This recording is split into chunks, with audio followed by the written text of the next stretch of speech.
저는 결혼 29년 차 남편인데 결혼을 해서 큰아이를 가졌을 때 제가 집사람을 잘 지금 생각해 보니까 못 해준 것 같습니다. 네.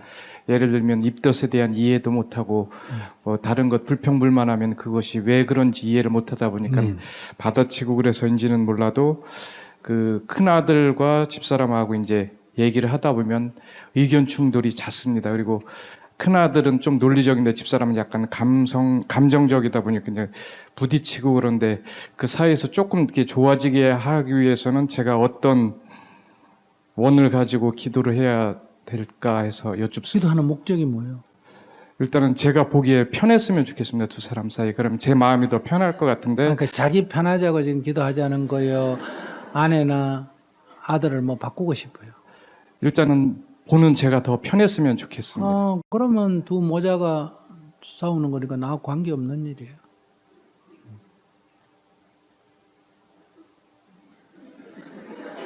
자기를 거의 개입시키지 말라고.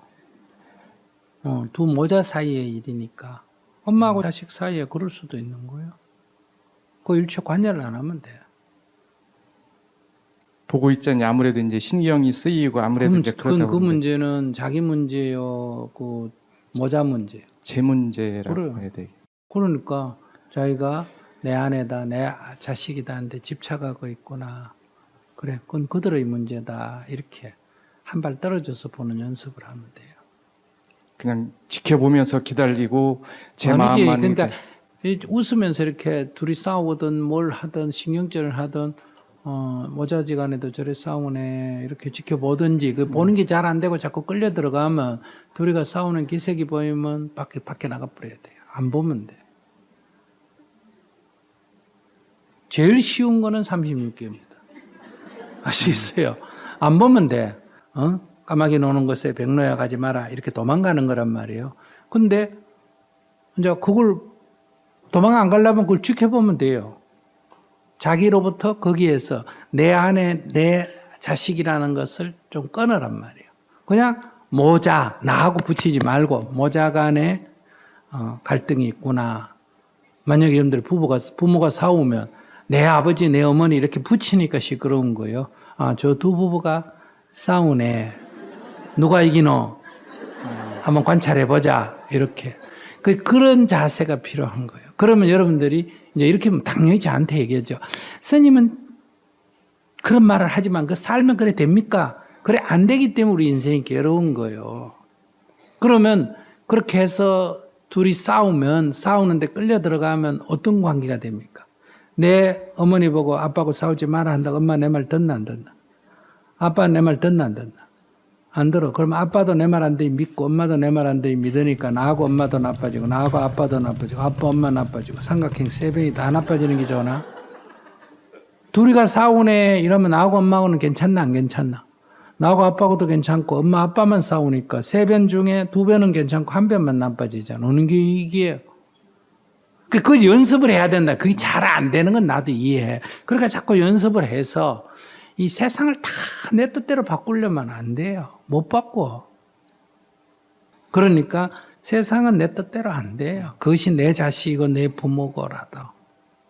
아시겠어요? 예. 그러니까 나하고 아내하고 좁으면 되지. 아들 문제는 개입시키지 말고 아들 문제를 갖고 아내한테 짜증내지 말고 엄마 문제를 갖고 그 애한테 짜증내지 말란 말이에요. 저거 둘이는 싸우더라도 나하고 아들하고 좋고 나하고 아내하고 좋으면 괜찮은 거예요. 그렇게 자기를 우선 그렇게 거기로부터 자유주는 연습을 하면 그 다음에 둘이 도움이 되는 길을 도와줄 수 있는 아이디어가 나와요. 내 감정으로 하는 게 아니라 너희들이 싸우는 게 보기 싫으니까 너희들이 좀 사이 좋아져. 이거는 내 욕구란 말이에요. 나는 뭐 네가 그래도 괜찮고 이래도 괜찮지만 너희들이 보니까 조금 하면 너한테 좋지 않을까 이렇게 될 때 그 사람들이 내 말에 전달이 돼. 제가 여러분께 어떤 데 보면 조금 모독적일 정도로 막 얘기를 하잖아요. 그래도 여러분들이 그냥 다 웃잖아. 저 모자라는 게 또라이게. 이래도 여러분들이 막 좋다고 웃잖아. 그 이유가 뭘까? 스님이 자기하고 무슨 이해관계로 편들지 않는 사람이라는 걸 여러분들이 아니까 이게 가능한 거예요. 그래서 저도 이런 이해관계에 걸리는 사안에 대해서는 이게 형제 간에 일어난 일체 말하는 겁니다. 일체 말하니까 관계가 좋을까 안 좋을까? 좋지. 근데 어차피 두 사람의 문제는 내가 관계한다고 해결될 일은 아니에요. 그러니까 그런 관점을 가져야 자기가 집에서 실제로 도움이 되는 역할을 할 수 있다. 그러니까 그건 걱정거리가 아니니까 딱 놔요. 누구들이 싸우든 말든 그러니까 외면이 아니에요. 그러니까 부모 자식은 싸울 수도 있고 형제간에도 싸울 수가 있어요, 없어요? 있다.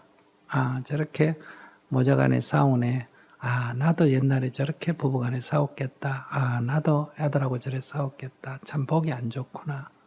나는 아니야지. 이렇게 딱 자기부터 먼저 해야 돼. 남 보고 하라 그러지 말고. 예, 잘 알겠습니다. 네. 고맙습니다. 저희 자녀가 남자아이가 둘인데 고1 남자아이가 너무 철이 없는 것 같아서 중학생처럼 느껴지고 현실성이 없게 느껴지고 또 담임 선생님도 그렇게 말씀을 하셔서 제가 참 미래가 걱정이 많이 됩니다. 좀 가르쳐 주십시오. 예. 엄마가 좀 철이 없네.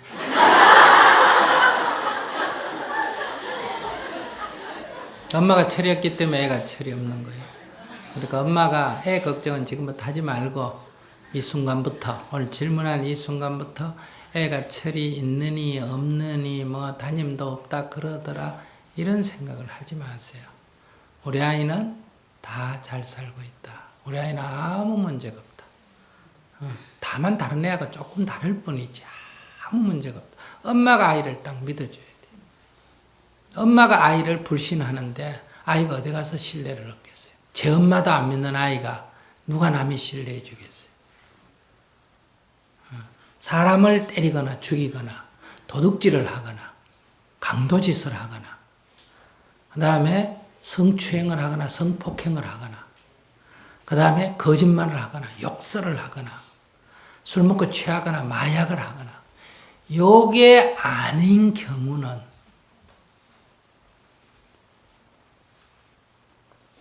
크게 신경 쓰지 마세요. 그럴 때는 요건 요렇게 해야 된다. 그건 과보가 따르기 때문에. 그건 엄마가 지도를 해줘야 돼요. 그게 아니고 공부를 좀 잘한다, 공부를 좀 못한다, 뭐 좀 일찍 일어난다, 늦게 일어난다 이런저런 거는 문제 삼는 게 아니에요. 가능하면 나눠놓는 게 좋아. 지 알아서 하게.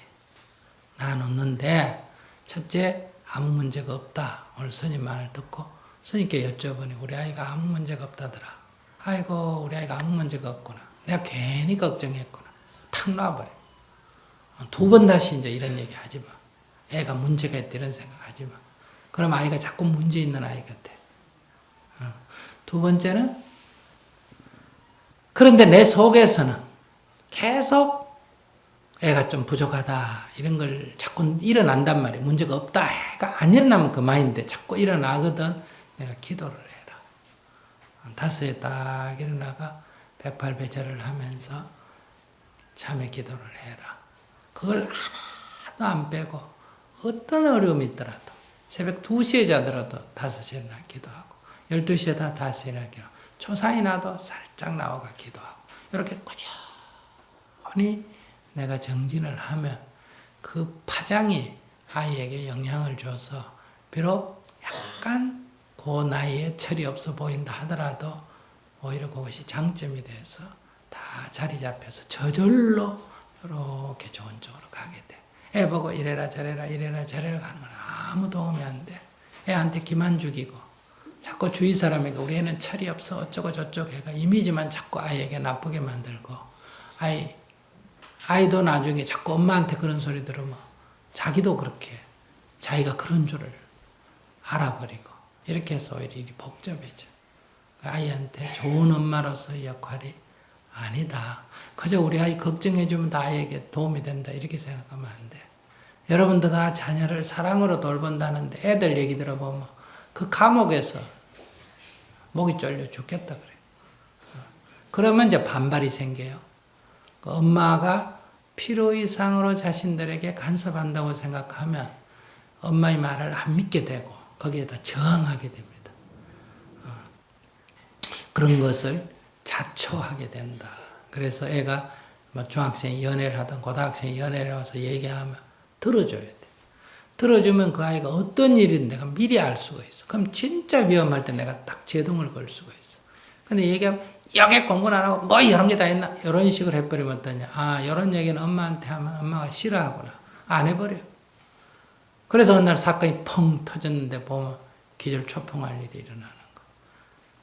학교 선생님도 모르고 세상이 몰라도 엄마는 아이가 대충 지금 왜 돌아가는지를 알고 있어야 돼. 근데 여러분들은 그걸 일일이 간섭하기 때문에 애가 말을 안 해버리고 표현을 안 해버려요. 그래서 자식에 대해서 제일 모르는 사람이 누구다? 엄마예요. 그래서 다 나중에 그럴 줄 몰랐다. 그래서 그걸 갖다 담임선생이 잘못돼가 선배를 잘못 만나가 친구를 잘못 사귀게 제 자식 잘못된 거를 전부 남의 자식한테 이렇게 책임을 띠는 게 그건 올바르지가 않다. 그러니까 그렇게 기도하세요. 첫째, 아무 문제가 없다. 두 번째는 정해진 기도를 어떤 어려움이 있더라도 엄마가 자식을 위해서 딱 밀고 나가줘야 된다. 그럼 아이가 중심이 저절로 시간이 흐르면서 딱 잡혀서 나중에 나아가게 된다. 철이 없어 보이는 거는 조금 어리석어 보이는 경우도 있지만 또 좋게 보면 어때요? 굉장히 순진하다 이런 장점도 있지 않습니까? 그죠? 그럼 중심이 서면서 약간 순진하면 그게 굉장히 장점이 돼요. 중심이 없이 순진하면 이제 어리석음에 빠져버린단 말이에요. 그럼 그 중심을 누가 잡아줘야 되냐? 엄마가 잡아줘야 돼. 그러니까 그게 엄마가 중심이 딱 서야 그 아이에게 중심이 잡히는 거예요. 자기 잣대로 세상을 봐서는 안 된다. 여러분들이 자식을 키울 때 여러분들의 잣대로 자식을 계속 이렇게 재단을 하면 그 울타리에 갇혀서 더 이상 성장할 수가 없습니다. 그렇기 때문에 우리가 부모의 잣대를 기준으로 했을 때 벗어났을 때는 두 가지. 하나는 부모보다 훌륭하게 되든지 하나는 부모보다 더 못해지든지. 그러니까 살인하고 강도하고 이런 걸 부모가 원하는 건 아니잖아. 그죠? 그것도 부모의 잣대에서 벗어난 거예요. 그러나 성인이 되거나 훌륭한 사람이 되는 것도 다 부모에서 잣대에서 벗어난 사람이 그 길을 가지 부모 잣대 안에 있는 사람은 그 길에 간 사람 하나도 없습니다. 여러분들이 자기의 잣대 안에 남편을 가다 놓으면 남편이 훌륭한 사람이 되기 어렵습니다. 마누라의 비위만 맞추고 살아서 어떻게 세상에 이익을 주겠어요. 그래서 여러분들이 그 잣대를 놓아야 됩니다. 그걸 고집하게 되면 애들이 집을 뛰쳐나가게 되고 그래요. 집에 가면 엄마가 자기 방 하나 따라주고 온갖 거 다 먹여주는데도 왜 집에 안 있으려 그래요. 집이 감옥처럼 느껴지기 때문에. 여러분들은 사랑이라고 말하는데 그 사람이 느끼기 아이들이 느낄 때는 감옥처럼 느껴져요. 근데 여러분들이 계속 항변으로 나는 너를 위해서 그렇지 않습니다. 여러분들이 길 가던 남자가 여러분들을 껴안고 뽀뽀를 하면서 내 너 사랑해. 근데 그게 사랑입니까? 성추행이지. 그럴 때 여러분들이 성추행 당했다고 고발하면 그 사람들이 내가 나한테 잘못한 게 뭐가 있나? 너 사랑한 죄밖에 더 있어. 여러분들은 상대의 의사를 고려 안 하는 거예요. 그것이 남편이다. 그것이 자식이다. 상대의 의사를 고려 안 하고 자기 식대로만 계속 요구하는 거예요. 그러니까 여러분들이 자기 잣대로 세상을 보는 것은 자기도 피곤하고 상대에게도 감옥이 된다. 내가 사랑하지만 상대가 원하지 않으면 성추행이 되는 거야. 내가 누군가를 사랑하는데 상대 입장을 고려 안 하면 폭력이 됩니다. 그것처럼 여러분들이 자녀들을 여러분 식으로만 하려고 하는 건 옳지가 않다. 이런 질문 많이 받거든요. 미국에다 유학을 보내놨더니 미국에서 흑인 남자애를 사겠다. 그럼 한국에서 난리 나지. 그죠? 흑인 여자애를 사겠다. 근데 우리가 부처님의 가르침인 보편성 원칙에서 보면 인종차별을 해야 됩니까? 안 해야 됩니까? 안 해야지. 그게 부처님 법 아니에요. 근데 아이고 부처님, 우리 애가 저 흑인 여자를 사귀니까, 흑인 남자를 사귀니까 저거 어떻게든 떼버리고 한국 사람 사귀게 해주세요. 이렇게 우린 기도하잖아.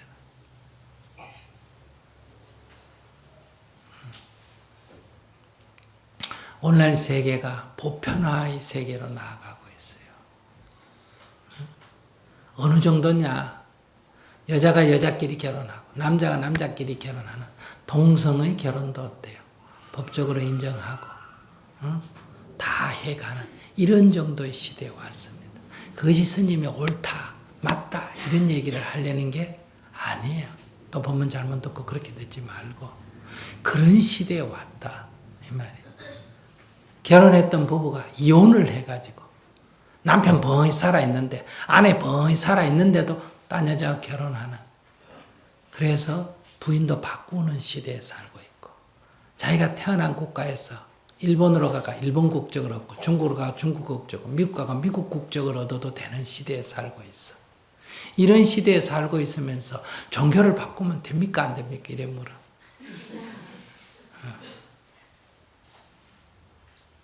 왜 우리가 이런 속박을 받고 살아야 합니까?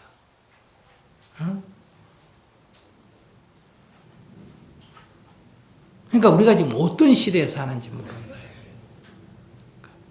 그러니까 열린 시대에 사는 젊은이들에게 닫힌 시대에 사는 어른이 배워야 되는데 도로 그걸 억압하려니까 그게 받아들여지겠어요? 그래서 여러분들 스스로를 괴롭히고 자녀에게도 아무런 도움이 안 되는 행동을 한다. 천하가 다 내 자녀를 욕하더라도 나는 엄마니까 그래. 아버지가 반대하고 일가 친척이 다 반대해도 엄마로서는 불렀어. 너는 어떠냐? 나는 좋습니다. 그래. 너가 좋다면 엄마는 너 편이다. 이렇게 말할 수 있는 사랑이 있어야 돼요. 그러니까 그들은 그들을 대로 인생을 살아갈 수 있도록, 그들은 그들대로 자신의 젊음을 온갖 모험을 하면서 새로운 길을 걸어갈 수 있도록 여러분들이 멀리서 지켜봐 줘야 돼요. 그걸 여러분들이 품에 잡고 안으면 어떠냐? 죽을 때까지 여러분들은 암적인 자식이라는 걸 하나 안고 숨 넘어갈 때까지 고생하고 살아야 돼요. 그건 뭐 자식 잘못이 아니에요. 여러분들이 자식을 그렇게 길을 들여서 그래요. 그런 어리석은 생은 살지 않는 게 좋다.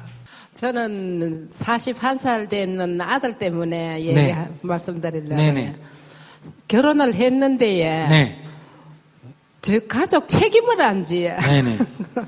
책임을 안 지고 지는 지대로 있고 8살 난 아들이 있는데 그 아들은 저거 엄마가 데리고 지금 학교 보내고 데리고 있거든요. 네네. 저거 할머니하고. 네네. 근데 어떻게 하면 그 방황하는 거를 좀 잡아줄 수 있을까 싶어요. 방법이 없어요. 놔두세요 그냥. 며느리한테 아이고 내가 아들 잘못 낳아 미안하다, 네 고생시켜서 미안하다 이러고 며느리를 격려해주고. 그 소리는 항상 합니다. 항상 그래. 며느리 격려해주고 딸처럼 며느리를 잘 돌살펴주세요. 아들은 낳아놓고. 아들은 뭐 그냥 뭐 그게 지 아들인데 뭐라 그러겠어요? 근데 어떻게 애 때문에 예? 아들 때문에 그 밑에 손자. 예. 그러니까 그 며느리를 잘 감싸줘서 며느리 마음이 편안하면 뭐 애는 손자는 괜찮아요. 근데 며느리가 자기 부부 관계가 좋았어요. 저예. 예. 저는 그냥 뭐 옛날에 그냥 뭐 준비해가지고 만나가지고 그냥 살아있어요. 그러니까 그냥 살 때 힘들었어요, 안 힘들었어요? 좀 힘들었어요. 힘들었어. 그래서 네. 아들이 저런 거예요. 그러니까 며느리도 사는 게 힘들면 그 손자도 또 그래 돼요. 그러니까 자기가 그 힘들어도 마음을 저렇게 오히려 영감한테 참여기다가 아이고 내 데리고 사라져서 고맙소 여보 이런 마음으로 순하게 마음을 착하게 먹었으면 못 살겠다 힘든다 이래 생각 안 하고 먹었으면 아들 일이 안 돼요. 그런 것처럼 며느리도 그렇게 하면 아들이 저렇게 돌아다녀도 손자는 안 내려가요. 그러니까 자기가 며느리한테 잘해줘야 돼요. 자기가 지금 할 수 있는 거는 하나는 며느리한테 잘해줘서 내가 손자한테 직접 잘하려고 그러지 말고 손자를 제가 8살까지 키워가지고 며느리한테 어쨌든 잘해줘야 돼요. 며느리한테 잘해줘가지고 애기 엄마가 편안하도록 이렇게 하면 되고 자기가 키웠으면 자기 아들 같이 손자도 똑같이 되지 뭐. 그건 자랑으로 하면 안 돼요. 그러니까요. 앞에 손자 누가 키웠노? 아이고 나는 모른다 이래야 돼요. 앞으로 자기 아들처럼 될 거니까. 자기가 키웠는데 애들이 저리 돼 있어요. 이것도 내가 키웠으니까 이렇게 될 거예요. 그래 지금은 저 엄마한테 가가지고 있어요. 그래도 뭐 지가 씨를 뿌렸으니까 어떻게. 그러니까 지금 질문자가 키웠기 때문에 손자들 뭐 그렇게밖에 될 수 없어요. 그래서 손자 키우는 거 아니에요, 자기는. 자기 아들도 제대로 못 키운 게 뭐 또 손자까지 키우고 그래. 왜 웃어요? 아니 진짜예요. 그러니까 앞으로 며느리한테 잘해주고 아시겠어요? 예. 항상 며느리 격려해주고 잘해주고 이혼을 하더라도 잘해줘야 됩니다. 무슨 말인지 아시겠죠? 예. 이혼을 하더라도 며느리를 잘해주는 이유는 누구 때문에? 손자 때문에.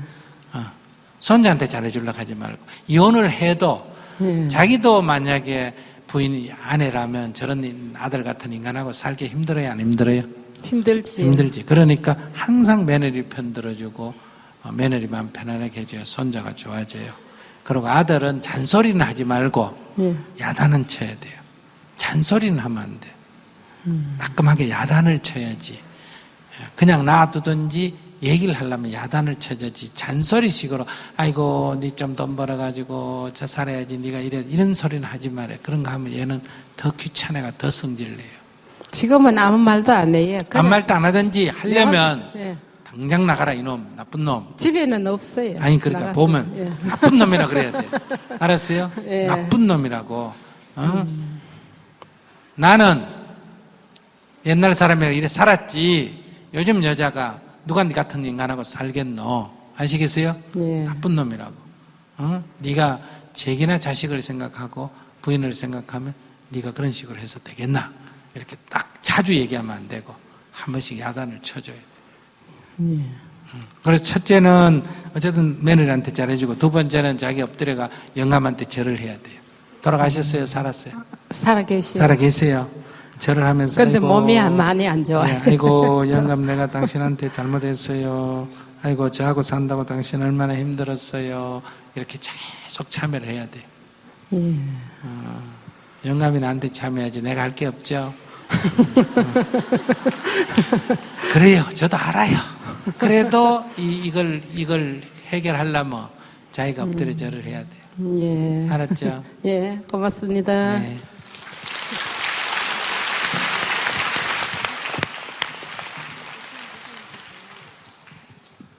안녕하세요, 스님. 네. 저는 외아들이 25살인데 4년 전 군대에 가기 전에 한번 보고는 저를 보지 않겠다고 해서 아직까지 보지 못하고 있습니다. 아들이 군복무 부적격자로 5개월 만에 전역하고 서울 가서 1년 가까이 지내다가 집에 온 지 2년이 지났습니다. 지금은 집에서 두문불출하고 있으며 군에 가기 전에 아버지랑 둘이 있고 싶다고 해서 그때부터 저는 혼자 있습니다. 어떻게 기도를 하면 우리 아들이 집 밖으로 나와서 건강한 사회인으로 살 수 있을까요? 그러니까 집에 왔다, 집에 있다 이게 자기는 또 안 만난다 이게 뭐 자기가 집에서 지금 나왔다는 얘기예요? 군에 가기 전에는 집에서 같이 있었는데 군에 가기 전에 저희가 전세를 준 집이 비어 있었어요. 그때 이제 아버지랑 둘이 그 집으로 갔거든요. 그래서 지금 거기서 계속 산다는 거예요? 예, 저는 따로 혼자, 자기는 혼자 살고, 그 남편하고 아들하고 지금 같이 살고 있다. 예, 근데 아들이 이제 아버지하고는 같이 살아도, 그러니까 그 집에서도 방 안에만 있지 밖에 잘 안 나오는데, 일단 예. 엄마는 안 만나려고 한다. 예, 네. 그럼 방 안에만 들어앉아 있다 하는 거는 뭐예요? 정신질환이라는 얘기 아니에요. 예, 좀, 예, 좀이라고 생각하면 안 되지. 군대에서 정신질환으로 군복무 부적격자다 그러면 아주 중증 이상이라야 군복무 부적격자가 되지. 보통 수준은 군복무 부적격자 판정이 잘 안 납니다. 왜 그러냐 하면 약간 정신적인 우울증이나 이런 걸 가지고 군대를 안 가려고 하는 사람이 많기 때문에 어지간하면 군대에서는 그냥 군대에서 치료받으면서 다니라고 군대에 넣기 때문에 그래서 군대에서 이런 사고가 나는 거예요. 총기 사고도 나고 이런 게 정신적인 어려움 때문에. 그래서 이제 요즘은 사고가 나면 군대에서도 이제 그 상관 책임을 많이 묻는 이런 분위기가 되다 보니까 이제 이런 부적격자 판정을 해서 이제 집으로 돌려보내거든요. 그러니까 군에서 벌써 4개월 정도 갔다가 부적격자 판정을 받고 집으로 돌아왔다 그러면 병의 증상이 심하다 이렇게 보셔야 되고요. 그 다음에 방에 들어박혀가 안 나온다 이 정도 되면 증상이 아주 심한 축에 들어간다 이렇게 얘기해야 됩니다. 그러니까 지금 내가 아들을 보고 안 보고 이런 거 내가 무슨 기도를 하면 아들이 방에서 나올 수 있겠느냐 이거는 지금 질문자가 무슨 바보 같은 소리 하거나 어리석은 소리 하고 있는 사람이에요. 그건 조선시대나 그런 얘기 아무것도 모를 때 그런 얘기 하지. 엄마가 그렇게 어리석기 때문에 아이를 일찍 이 병을 발견해서 초등학교 때나 중학교, 고등학교 때 딱 보고 이 아이가 조금 정신적으로 문제가 있구나 이런 바로 병원에 데려가서 검진을 받아가 조기 치료를 해야 되거든요. 근데 여러분들은 그냥 정신 차려라. 우리 아이가 그 정신과 간다는 게 말이 되나? 약 먹는 거 안 된다. 병원 기록이 안 된다. 이런 사람이 많다는 거예요. 그러니까 정신질환이 일어나는 거는 전 세계적으로 비슷한데 정신과 약의 소모량이 요즘은 어떤지 모르는데 몇 년 전에 제가 듣기로는 OECD 가입국의 일반 평균의 10분의 1이라는 거예요. 약을 안 먹는다는 거예요. 그리고 진료 기록을 안 남기려고 한다는 거예요. 뭐 결혼할 때, 취직할 때 혹시나 이것 때문에 장애가 될까. 그러니까 이렇게 이게 어떻게 뭐랄까 좀 욕심이 과하다 그럴까 헛똑똑이라 그럴까 이런 것 때문에 지금 정신질환이 일찍 발견이 되고 일찍 치료가 되고 이래야 되거든요. 요즘은 이제 아이들이 막 어릴 때 이렇게 막 천방지축으로 뛰놀면 옛날에는 애가 왜 저러냐 이랬지만 요즘은 이제 여러 가지 이제 감정 조절이 안 된다, 흥분 조절이 안 된다, 화 조절이 안 된다, 뭐 산만하다 이런 게 다 칭찬해 나가지고 조기 치료를 하지 않습니까? 조기 치료를 한다고 100% 된다는 아니지만 그러나 조기 치료, 조기 발견 조기 치료를 하면 대부분 어느 정도 생활을 해 나갈 수가 있다 이런 얘기예요. 벌써 이 정도 되면 만성화 됐다 이렇게 보시면 되고요. 지금 병원에 가서 치료받는 게 제일 좋은데 본인이 치료를 거부하면 아까도 말씀드렸지만 방법이 없다. 그래서 방 안에 그냥 두는 게 제일이에요. 자기는 내가 보고 싶은 게 지금 자기 걱정이고, 지금 내가 보고 싶은 거는 자기는 지금 자식 걱정하는 게 아니라 자기 걱정하고 있는 거예요. 우리 아이가 정상을이나 어쨌든 조금이라도 건강을 회복해서 살아갔으면 좋겠다. 나야 죽을 때까지 안 봐도 괜찮다. 너만 건강하면 내가 보는 게 뭐가 중요하냐. 관점을 이렇게 딱 가지셔야 된다. 그래서 이제 방 안에 있다는 거는 강제 입원도 시킬 수가 없고 강제 치료도 시킬 수가 없고 그러니까 그냥 두는 수밖에 없습니다. 그냥 두면 이제 이 정신질환이든 육체든 시간이 흐르면 자연치료가 되거든요. 자연치료가 돼서 한 몇 년, 3, 4년 그러다가 조금씩 나아져가 밖으로 나올 때 아이고 취직해라, 아이고 결혼해라 이러면 안 돼요. 절대로 푸시하면 안 된다. 그냥 나와서 밥 먹으면 밥 먹는 것에도 고맙다. 방에 나와주면 나와주는 것에도 고맙다. 이렇게 생각을 해야지.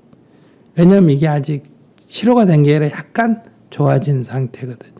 그러면 이제 서서히 사회에 적응해 나가야 되는데 시간이 꽤 걸립니다. 5년, 10년 이렇게 걸린다. 그 다음에 안 나오면 어떡하느냐 그 걱정할 필요가 없어요. 이게 한 3, 4년 넘어가면 이제 악화되든지 나아지든지 둘 중에 하나로 나옵니다. 그러니까 악화되면 어떠냐? 이제 발작을 하게 되는 거예요. 그럼 발작을 하게 되면 어떠냐? 좋은 점이야. 그럼 걱정할 게 아니라 바로 치료가 가능하다는 거예요. 그럼 바로 강제 입원이 가능해진다. 그럼 강제 입원해가 치료받으면 금방 진정이 되거든요. 그래서 그대로 있으면 악화가 안 돼서 좋고 악화가 되면 치료해서 좋고 또 요행이 조금 개선이 돼가 밖으로 나오면 나와서 좋고 그래서 이 상태로 두고 나는 내 생활을 하고 내 행복하게 산다. 그런 아들을 둔 부모도 행복하게 살아야지. 그런 아들을 둔 부모는 행복하게 살지 못한다면 인생이 얼마나 불행한 일이에요. 또 그런 병을 가진 사람도 행복하게 살 권리가 있는 거예요. 그러니까 그런 병을 가진 사람에게 부모나 주위에서 너무 지나친 요구를 하기 때문에 그 사람은 열등의식을 갖고 불행하게 살 수밖에 없는 거예요. 그는 방 안에 있어도 행복하고 그저 나와가 밥만 먹고 집안에 돌아다니는 것만 해도 감사하다. 아이고 그래도 방 안에 있는 것보다는 낫다. 직장을 안 다니더라도 아이고 그래도 외출하니까 그것만 해도 좋다. 항상 이렇게 감사한 마음을 내면 이 치료에 도움이 되고 이제 조금 좋아진다고 학교 가라. 조금 좋아진다고 직장 가야지. 이래가 살아가 어떡하나. 죽을 때까지 엄마가 돌봐줄 수도 없고 아버지가 돌봐줄 수도 없고 이런 식으로 대부분 부모가 나가거든요. 그건 병에 대해서 아무것도 모르는 무지하기 때문에 생기는 일이다. 그래서 자기는 전문가가 아니니까 신경을 딱 끄는 게 좋고 자기가 뭐 잘못해서 그런 게 아니라 아이가 어릴 때 이 상처, 이 병으로 인해서 상처받는데 그 상처 중에 자기에 대한 상처가 있기 때문에 자기를 안 보려고 하는 거거든요. 그 병 때문에 생긴 거예요. 아까 부인을 의심하는 게 그게 병이듯이 병 때문에 엄마를 싫어하기 때문에 엄마가 무슨 나쁜 짓을 해서 싫어하는 게 아니에요. 병 때문에 그러니까. 그럼 아이가 병 때문에 그런데 그걸 갖고 시비할 게 뭐가 있어요. 그렇다 그러면 아이고 그러면 엄마가 안 보지. 이렇게 얘기하면 되지. 그런 관점을 가지고 자기 인생을 아이는 아이대로 두고 이게 뭐 조급하게 한다고 되는 게 아니에요. 그냥 두고 이런 아이를 두고도 행복하게 살아야 되고 전쟁이 오래 끌면 전쟁을 두고도 우리는 행복하게 살아야 되고 일본이 압제하면 독립운동을 하면서도 그 압제 속에서도 우리는 또 나름대로 살아야 되고 그게 인생이에요. 뭐 해결이 되면 그때부터 그러면 이런 조건부 인생이 붙으면 인생은 늘 그 조건 해결하려다가 죽게 된다. 그러니까 이런 상태에도 내가 내 삶을 행복하게 살아야 된다. 이런 관점을 가지고 조금 여유롭게 아이가 그래도 악화 안 돼서 다행이다. 악화가 되면 치료할 수 있어서 다행이다. 조금 문 열고 나오면 그래도 조금 자연적으로 치료가 조금씩 돼 가니까 다행이다. 그럴 때는 서서히 되기 때문에 조급하면 바로 악화된다. 그리고 좋아졌다 나빠졌다 좋아졌다 나빠졌다를 10번 20번 더 하고 좋아지는 거지 한꺼번에 좋아지고 그런 일은 거의 없습니다. 좀 알고 대응을 했으면 좋겠다 싶습니다. 자기는 아무 할 일도 없고 푸시만 하지 마라. 자기 인생 못 살아가 자꾸 아들의 근저에 하려고 하지 말고 도움을 요청하면 도와주고 아니면 자기는 이제 아들은 군대 갈 정도로 다 컸기 때문에 자기 인생을 살아라 이런 조언을 하고 싶네요.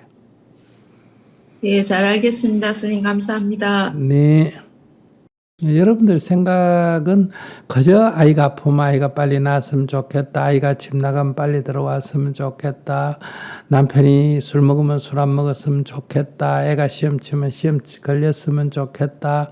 우리 남편이 뭐 출마했으면 당선됐으면 좋겠다. 저는 뭐 욕심이 작습니다. 소박합니다. 그게 크고 작은 게 어딨어. 내 자기 원하는 거 뭐 됐으면 좋겠다. 그거 어떻게 다 이루어질 수 있어요? 요즘 가무니까 비 왔으면 좋겠다. 근데 비 안 오면 안 오는 대로 물을 갖다 주든지 뭐 하는 데까지 하고 살아야지.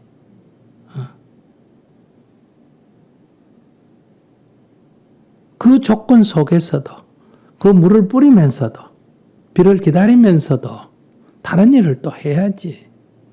안 되면 갈아엎고 거기다 또 메밀을 심든지 해야 될 거 아니에요.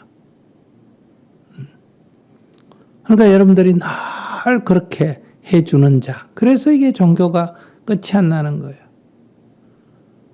내가 뭘 하면 남편이 술을 안 먹고 내가 뭘 하면 우리 아들이 학교 다니까 내가 뭘 하면 어떻게 될까? 그러니까 이런 걸 두고도 내가 행복하게 사는 것. 그것이 나를 위해서도 세상을 위해서도 가장 좋은 일이다. 우리는 서로 걱정하면서 걱정거리를 만들거든요. 나 하나라도 좀 잘 건사해 가는 것. 남 걱정거리 안 만드는 게 가장 중요하고 조금 여력이 있으면 걱정하는 다른 사람들 조금 돕는 게 중요하지. 근심 걱정하는 것은 인생에 아무 도움도 안 된다. 네, 스님, 저는 아들에게 진즉 신경을 못 쓴 것 같아서 많이 미안한 마음입니다. 앞으로는 순간순간 깨어 있도록 하겠습니다. 감사합니다. 네, 뭐 신경을 옛날에 못 썼더라도 지나가 버린 일이에요. 지나가 버린 일. 지금은 옛날 얘기 내가 뭐 옛날에 어떻게 못했다 그런 얘기 해봐야 내만 괴롭지 애한테도 아무 도움이 안 돼요. 지나갔고 20살 넘었고 지 인생 지 살고 내 인생 내 살고 그래서 그 미련 갖지 말고 죄의식도 갖지 말고 그거 한 것만 해도 잘했어요. 더 잘하면 좋았겠지. 내가 볼 때는 딱 어릴 때 좀 신경 써서 아이를 발견해서 치료도 받게끔 했으면 좋았지만은 그거 지나가 버린 걸 어떻게 해요. 그러니까 더 이상 미련 갖지 말고 죄의식 갖지 마시고 행복하게 사시고 애가 나중에 필요하다 하면 그때 도움 줄 준비는 하세요. 저는 6개월 전에 34살 먹은 아들이 자살해 눈이 시력이 안 보이게 된다는 말을 의사한테 듣고 또 어떻게 뭐 할 방법이 없다는 얘기를 듣고 자살한 아이의 엄마인데요. 그 아이가 한 번도 자살에 대해서 얘기해 본 적이 없는 게 굉장히 후회는 됩니다. 근데 자살은 살인인데 그 죄로 나쁜 데 떨어진다면은 그 기간이 우리가 아는 시간의 관념으로 얼마나 한 일생이 되는 건가요? 그리고 제가 뭐를 해줄 수가 그거를 좀 적게 하려면 어떻게 해줘야 할까? 뭐 보시하고 그러는 거는 제가 알고 있지만 그 외에 뭐 금강경을 읽어줘야 하는지 그리고 금강경 끝에 모든 형상이 없는 거다. 그러면은 좋은 선업을 하는 거와 죄를 짓는 것도 형상이 없는가요? 그 두 가지입니다. 제가 그래서 어떻게 제가 해줄 수가 있는지 그게 굉장히 매일 괴롭습니다. 네, 먼저 자식이 죽으면 부모의 가슴에 묻는다 하잖아요. 그러니까 그 아픔은 이해가 됩니다만은 또 위로의 말씀을 드리고요. 그러나 아들이 이렇게 눈이 안 보이면 날 때부터 눈 안 보이는 사람도 있지 않습니까? 그죠? 그러면 눈이 안 보여도 또 좀 불편할 뿐이지 사는데 지장이 없는 거예요. 장애인 등록하고 살아가면 되거든요. 그런데 눈에 집착해서 눈이 안 보이고 살 바야 죽는 게 낫겠다. 이렇게 생각하니까 스스로 자살을 하게 된다. 그러면 그것을 사로잡힘이라 그래요. 그 생각에만 딱 사로잡혀가 아무것도 안 보인다. 이런 얘기예요. 그러면 자기가 볼 때, 자기가 생각할 때는 아들이 그 눈이 안 보이면 안 보이는 대로 불편함을 하면서도 서로 도와가면서 살면 되지 죽을 것까지는 없지 않느냐. 이런 생각이 엄마로서는 들잖아요. 그런데 그 아들과 똑같이 지금 본인도 하고 있다는 거예요. 정신적으로 똑같은 지금 증상입니다. 그러니까 아들이 죽었다는 거기에 딱 사로잡혀가 지금 아무것도 안 보이는 거예요. 그래서 옆에 사람이 볼 때는 그 생각을 놔버리고 이제 자기 인생을 좀 행복하게 남은 인생이 1년이 되든 10년이 되든 좀 살면 어떨까. 이렇게 옆에 사람은 다 그렇게 보여지는데 자기는 아들이 죽었는데 내가 어떻게 행복하게 살 수 있느냐. 아들한테 뭐가 도움이 돼야지. 이 생각에 콱 사로잡혀 있듯이 아들은 눈에 탁 사로잡혀가 자기 생을 마감을 한 거란 말이에요. 그러니까 아들을 가지고 자기가 교훈을 얻는다면 이제 아들을 좀 내려놓는 것. 아들은 나름대로 그냥 그런 생을 선택했다. 자기가 자기 생을 선택한 거예요. 나는 눈을 안 보이고 불편하게 사는 것보다는 생을 마감하면 낫겠다.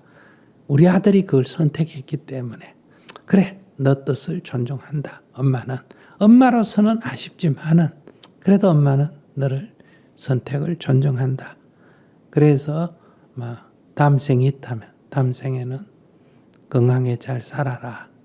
또는 어디 간다면 좋은 데 가라. 이렇게 놓고 자기는 자기 인생을 살아가야 한다. 이게 아들의 죽음에서 자기가 얻을 수 있는 교훈이라고 말할 수가 있다. 그런데 지금 질문자가 하는 행위는 아들과 똑같은 지금 병을 가지고 있다. 똑같은 상태로 행동하고 있다. 어쩌면 자기의 이러한 편집증이 아들에게 있었기 때문에 이런 사고가 일어났는지도 모른다. 그렇기 때문에 여기서 탁 놔버리는 것. 이것이 이제 수행 차원에서의 천도라는 거예요. 우리 아들하고 찾고 있던 거를 탁 놔버리는 것. 이것이 진정한 해탈이고 천도다. 이거는 이제 수행 차원에서 하는 얘기예요. 그렇기 때문에 금강경에서 나오는 게 바로 이거예요. 우리 아들, 내 눈, 내 재산, 여기에 상이에요, 상. 이렇게 움켜쥐고 있다 이 말이에요. 그런데 그 상이라는 것은 그냥 생각일 뿐이지 허망하다. 아무런 실체가 없다. 그렇기 때문에 그건 잡을 수도 없고 잡을 것도 없다. 이걸 탁 깨닫는 게 금강경의 가르침이다. 그래서 우리가 죽은 사람에게 금강경을 읽어주면 좋다 이 말은 금강경을 읽으면 죽은 사람이 존대간다 이 얘기가 아니라 금강경의 내용을 확 알아버리면 이건 내가 상인을 지었구나. 내가 상을 붙들고 허상을 붙들고 있구나 하는 것을 확 깨달아버리면 이 괴로움에서 벗어난다. 그래서 죽은 사람에게 금강경을 독송하면 복이 된다. 이런 말이 나온 거라는 거예요. 금강경 가르침으로 하면 여기서 자기가 탁 내려놓는 거다. 그러면 이제 종교적으로는 어떠냐? 이제 이 깨달음이 안 되는 사람은 이제 종교적인 위로를 받아야 되거든요. 그 옛날부터 종교가 어떻게 생겼느냐? 이 인간의 심리는 모를 때 두려움이 생깁니다. 뭘 모를 때. 어디 되는지 모를 때 두렵다. 낯설은 데 가면 두렵잖아요. 그 낯설은 곳에서 오는 게 아니라 아는 곳에 가면 안 두렵고 낯설은 곳에 가면 두렵다는 거는 모르기 때문에.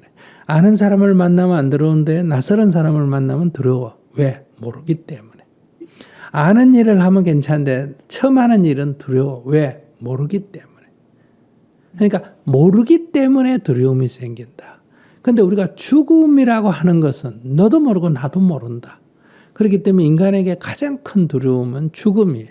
그러니까 죽음이 두려움이 아니고 이 문제에 대해서는 모르기 때문에 두려움이 생긴다. 그래서 이 두려움을 어떻게 극복을 하느냐 하는 데서 인간은 벌써 5,000년 전에 이 아이디어를 낸 거예요. 죽은 뒤에 좋은 데 간다. 천국에 간다. 극락에 간다. 좋은 곳에 간다. 그러니까 아쉽긴 하지만 좋은 곳에 간다 하니까 위로가 되지 않습니까? 내가 죽어도 여기보다 좋은 데 가고 우리 아들이 죽어도 여기보다 좋은 데 간다. 그래서 이게 종교가 생겨난 거예요. 그래서 이것이 위안이 된다. 이게 사실이냐? 그거 지금 중요한 게 아니에요. 사실이다 아니다 이 문제가 아니라 좋은 데 간다 이 생각을 함으로 해서 인간은 죽음에 대한 두려움으로부터 좀 더 자유로워졌다. 두 번째, 인도 사람 이보다 더 좋은 해결 방법을 찾은 거예요. 그게 뭐냐? 환생한다. 다시 태어난다. 그러니까 좋은 데 가도 저 멀리 가버리는데 이거는 다시 이곳으로 온다 하니까 훨씬 더 안심이 되죠. 그래서 인도 사람은 죽음에 대해서 그렇게 많이 울지 않습니다. 화장도 뭐 며칠 놔놓고 하는 게 아니라 오늘 죽으면 오늘 바로 화장해버립니다. 왜? 빨리 오려면 빨리 이 집착을 할 육신을 없애버려야 된다. 이렇게 생각하거든요. 그래서 우리가 이걸 빨리 놔줘 버리면 빨리 온다. 이렇게 생각하니까 어때요? 위안이 된다. 그래서 이제 천도제를 지내는 종교의식이 기독교는 기독교식으로 불교는 불교식으로 종교의식이 나오게 됐다. 이 종교의식이 사실이냐 아니냐고 논하는 것은 굉장히 어리석은 일이다. 그러니까 그렇게 생각함으로 해서 뭐가 있다? 이 심리적인 위로가 된다. 이런 얘기.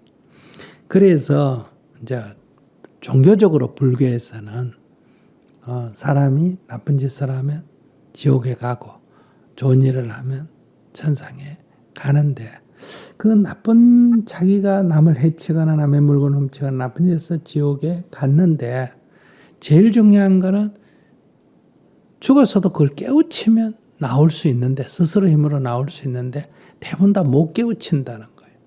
아까 그 마약 했던 사람이 한번 감옥에 갔다 오면 탁 깨우쳐야 되는데 그게 안 된다는 거예요. 또 어떤 게 있으면 또 반복한다.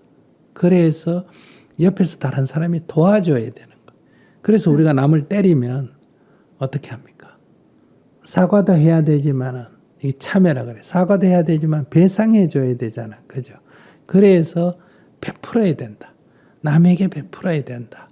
그래서 제일 베푸는 공덕이 큰 게 뭐냐? 배고픈 사람에게 음식을 베푸는 거고 아픈 사람에게 약을 베푸는 거고 그 다음에 어려운 사람을 돕는 거다.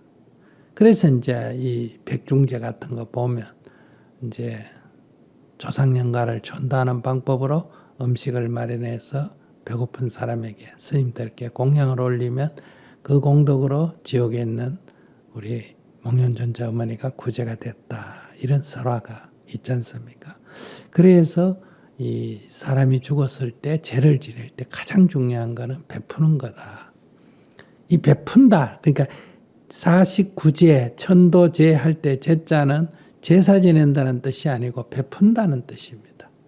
그러니까 이제 종교적으로는 이제 자기가 가진 것 중에 만약 부모가 돌아가셨다면 부모를 위해서 자식이 죽었다면 자식을 위해서 부모가 가난한 사람들에게 음식을 베풀고 병든 자에게 약을 베풀면 이제 큰 공덕이 있어서 그 고통에서 벗어난다.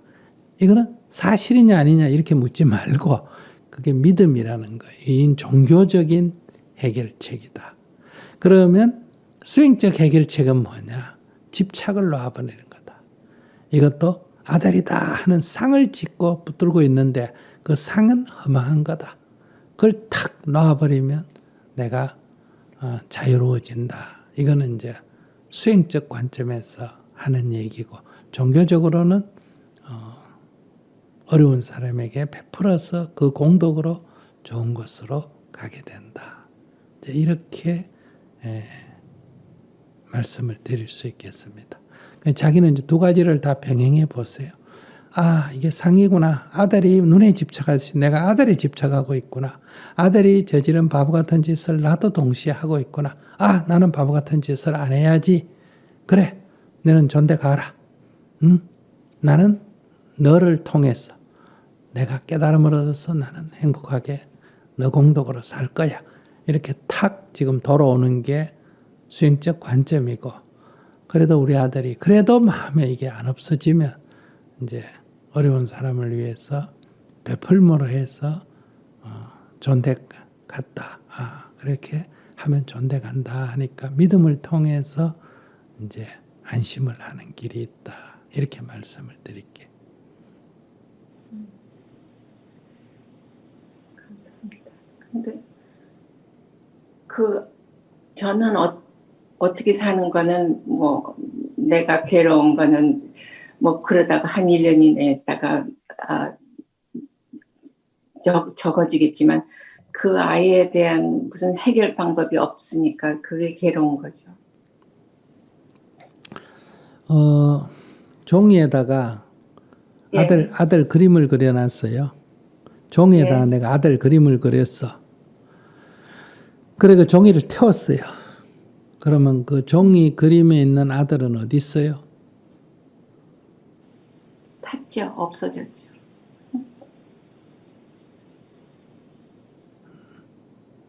그러나 사진을 찍어 놓으면 사진에는 있습니다. 그러나 그 그림은 없어졌어요. 근데 지금 질문자는 그 아들을 사진 찍어 놓은 게 내가 생각하는 아들이거든요. 내가 지금 사진을 보고 있는 거예요. 그런데 사진을 보면서 어떠냐? 그 타버린 종이의 아들이 지금 어디 있을까? 지옥에 있을까? 천당에 있을까? 자꾸 이런 생각하고 있는 거예요. 그 종이는 태워버리면 아무것도 없어요. 남아있는 거는 내 생각 속에 사진 찍힌 아들만 남아있는 거예요. 그러니까 지금 질문자의 문제는 사진 찍힌 아들이 문제가 아니고 사진 찍힌 이 아들 말고 타버린 그 아들이 어디 있다고 자꾸 생각하는 거, 이게 큰 문제예요. 그래서 금강경에 그것은 상이고 상은 허망하다. 하늘에서 구름이 코끼리 모양이 됐다가 용 모양이 되면 아까 코끼리 어디 갔노? 이렇게 생각하는 거하고 똑같다. 그건 코끼리 모양이 됐다, 용 모양이 됐다가 이렇게. 그래서 뜬구름 같다. 이렇게 설명하는 거예요. 이 육신이라는 거는 해체가 되면 그림을 지워버린 것과 같아요. 그러면 또 딴 그림을 그리면 또 딸이 그려지는 거예요. 그런 것처럼 우리들의 몸의 원소는 또 식물의 요소가 되고 동물의 요소가 되고 다른 사람의 요소가 되는 거예요. 흙판에 그림을 그려놓고 분필 지우개를 지웠다. 아까 그 그림 어디 갔노? 이렇게 묻는 거하고 같다. 그 그림이 내가 사진을 뇌 속에 찍어 놓은 거는 남아있지만은 그 흙판에는 아무것도 없습니다. 이것을 아셔서 그래서 아까 자기 머릿속에 있는 그림을 지우라. 이게 금강경의 가르침이다. 이런 얘기. 알겠습니다. 네. 그 말씀이 정말 옳은 말씀이라고 저도 생각하고요. 굉장히 만족합니다. 그렇지만 힘든 거는 확실해요.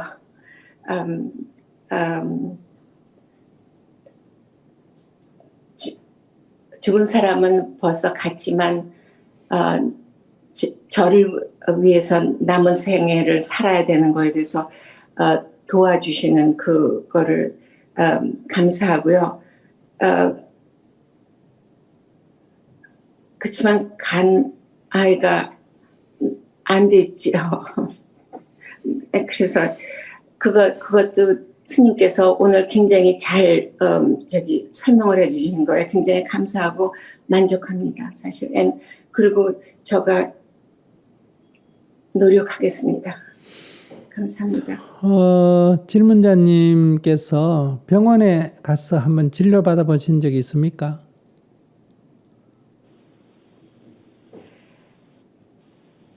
네, 있습니다. 한 2달 갔다가 그거는 별로 좋은 거 같지 않아서 그냥 그만뒀습니다.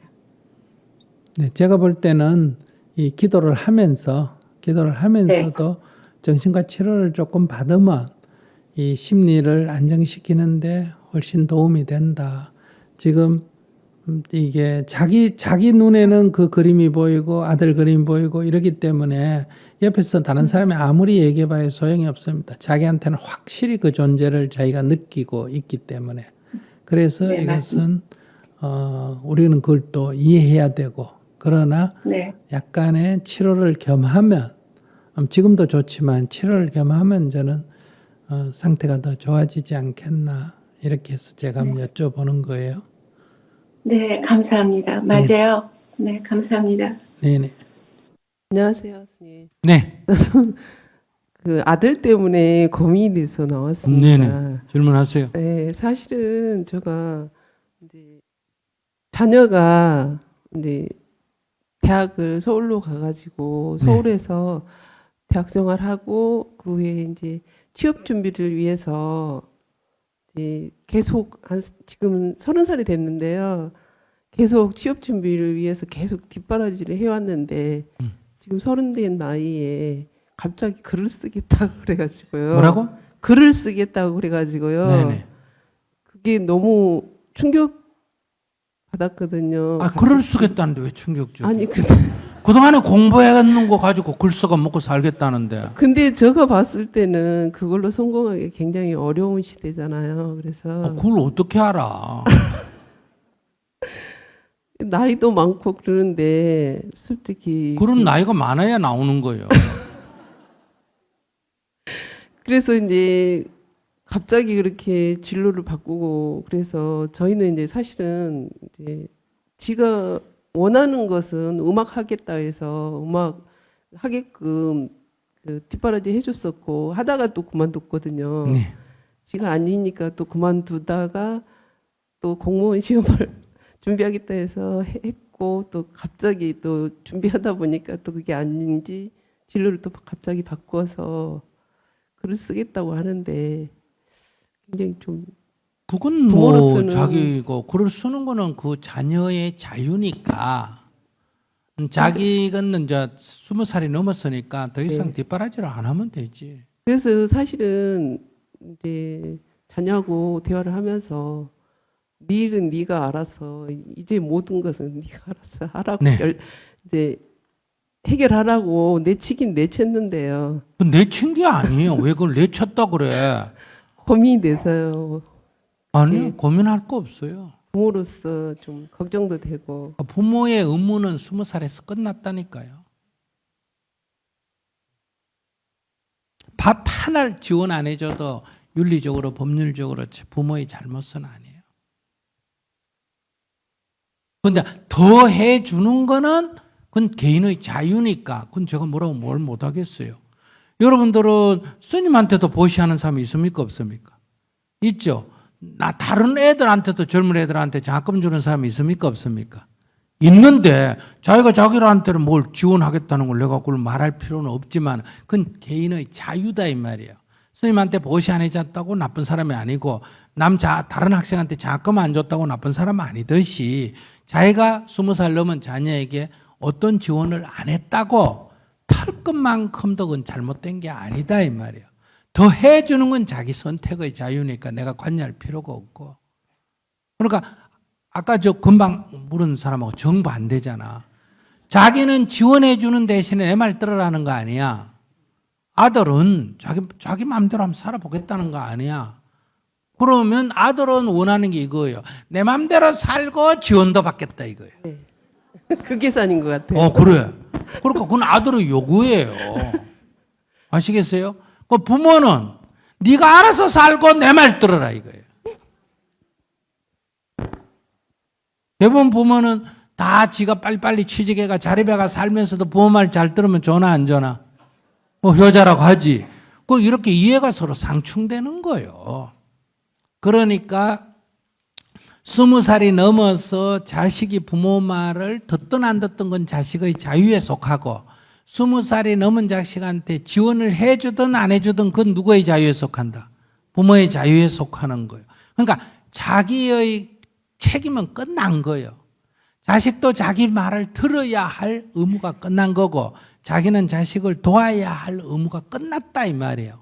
그러면 이제 성인과 성인의 관계에서 내가 더 지원해 줄 테니까 네 내 말 들어라. 이건 부모가 제한할 수 있고 자식은 지원만 해주고 간섭 안 하면 어때요? 이렇게 제한해 볼 수 있는 거예요. 아시겠어요? 그건 그럼 난 지원 못 하겠다 이러면 안 하면 되는 거예요. 그러니까 내가 지원 안 하는 건 내 자유지만은 네 작가 하지 마라고 간섭할 권리는 자기한테 없다 이 말이에요. 그 아까 젊은이가 엄마가 그래 살지 마라고 말할 권리가 자식한테 없듯이.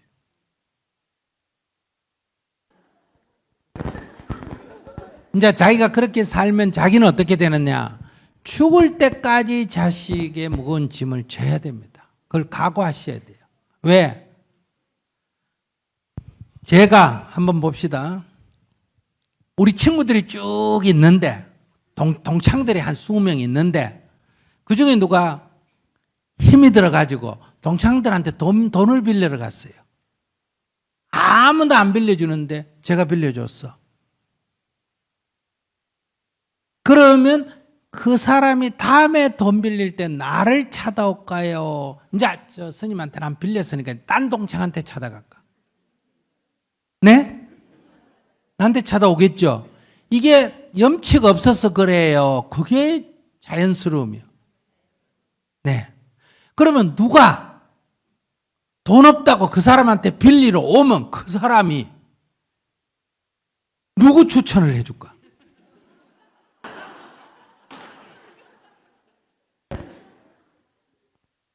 이게 자연스러움이요. 그건 인도에 가서 내가 실험을 해보면 그대로 나타납니다. 내가 이렇게 우리가 여러 명이 길을 가는데 아이들이 와서 박시시 구걸을 해요. 내가 줬다. 그러면 아이들이 저 사람한테 받았으니까 딴 사람한테 달라붙을까? 나머지 애들이 다 나한테 올까? 이게 자연스러움이요. 자기가 자식을 도와주면 자식은 부모에게 도움을 얻는 것이 자연스럽다 이 말이에요. 이거는 담보도 필요 없죠. 신용보증도 필요 없죠. 이자도 필요 없죠. 근데 부모한테 어찌 뭐 때문에 딴 데 가서 돈을 빌리겠어요. 상식적으로 생각해 봐요. 형제가 돈이 필요해서 내가 돈을 빌려줄 때는 형제 간에 이자 받고 못 빌려줄 거 아니에요. 그럼 기한을 딱 정해가 못 빌려줄 거 아니에요. 영수증도 안 쓸 거 아니에요. 그러면 내가 돈을 형제한테 무료로 빌리기도 하고 은행 융자도 받고 사채도 했다 하면 내가 망해버리면 아무도 못 갚지만 내가 돈이 생겼다 그럼 어느 거 제일 먼저 갚을까? 형제 거 무이자로 주니까 그거부터 갚을까? 사채부터 갚을까? 두 번째 은행 거 갚을까? 형제 거 갚을까? 그러니까 형제 간에 빌려주면 돈 받을 가능성이 있나 없나? 없어. 그런데 형제 간에 빌려줬는데 어떻게 동창이라고 빌려줬는데 돈을 안 주나? 이거는 어리석은 거예요. 그건 빌려줄 때 그는 받을 가능성이 없는 거예요. 10명이 만약에 돈거래를 형제 간에 했다면 돌려주는 형제 그런 케이스가 있다면 10명이 1명 꼴이 안 됩니다. 그러니까 못 받는 게 당연한 거예요. 그 형제가 나빠서 그런 거 아니고 그 동창이 나빠서 그런 게 아니라니까. 이해하셨어요? 그러니까 돈 거래를 해야 될까 안 해야 될까? 안 해야 돼. 1,000만 원 빌려달라면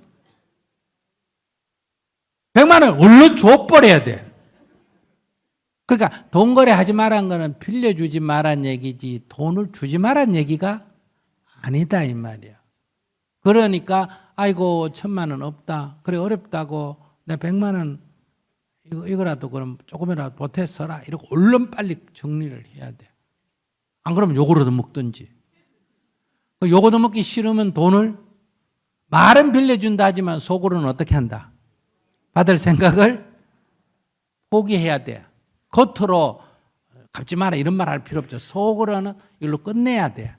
그래야 우애가 깊어져. 그리고 이제 돈 잃고 사람 잃는 일이 생긴다. 그 자기가 벌어 30살까지 아이를 지원했다면 자기는 죽을 때까지 지원할 가능성이 높아. 이미 10년을 아이가 의지했기 때문에 그러니까 부모의 지원을 전제로 하고 글을 쓴다는 거겠죠. 안 그렇겠어요? 그죠? 그거는 지원을 해 줬기 때문에. 그러니까 이제 이 선에서 자기가 이제 내 글 쓰는 게 내 마음에 안 들기 때문에 끊는다. 이거는 옳은 태도가 아니에요. 그 글을 쓰든 뭘 하든 그건 그의 자유입니다. 아시겠어요? 그러나 나는 이제 더 이상 지원을 못 하겠다. 이렇게 정리해야지 글 쓰는 작가가 되는 걸 반대하면 안 된다 이 말이에요. 맑게 알아들었어요? 그럼 간섭이에요. 남의 인생에 간섭하는 것들. 그러니까 내가 어떻게 할 것만 정하면 되지 자식이 어떻게 할 거냐는 논할 필요가 없다 이 말. 조금 더 이렇게 좀 밀어주지. 자기는 밀어줘야 속이 시원하잖아. 안 밀어주면 자기가 지금 막 걱정이 되잖아. 그러니까 맛있는 거 먹는 것보다는 그거 밀어주는 게 낫잖아. 내 딱 얼굴 보거나 말하는 거 보니까. 그러니까 자기가 좋아서 걱정이 돼서 자식 지원하는 건 어쩔 수 없어. 그러나 그건 자식한테 별로 도움도 안 되고 자기한테 부담이 되고 모자간의 갈등의 원인이 된다. 네, 잘 알겠습니다. 네.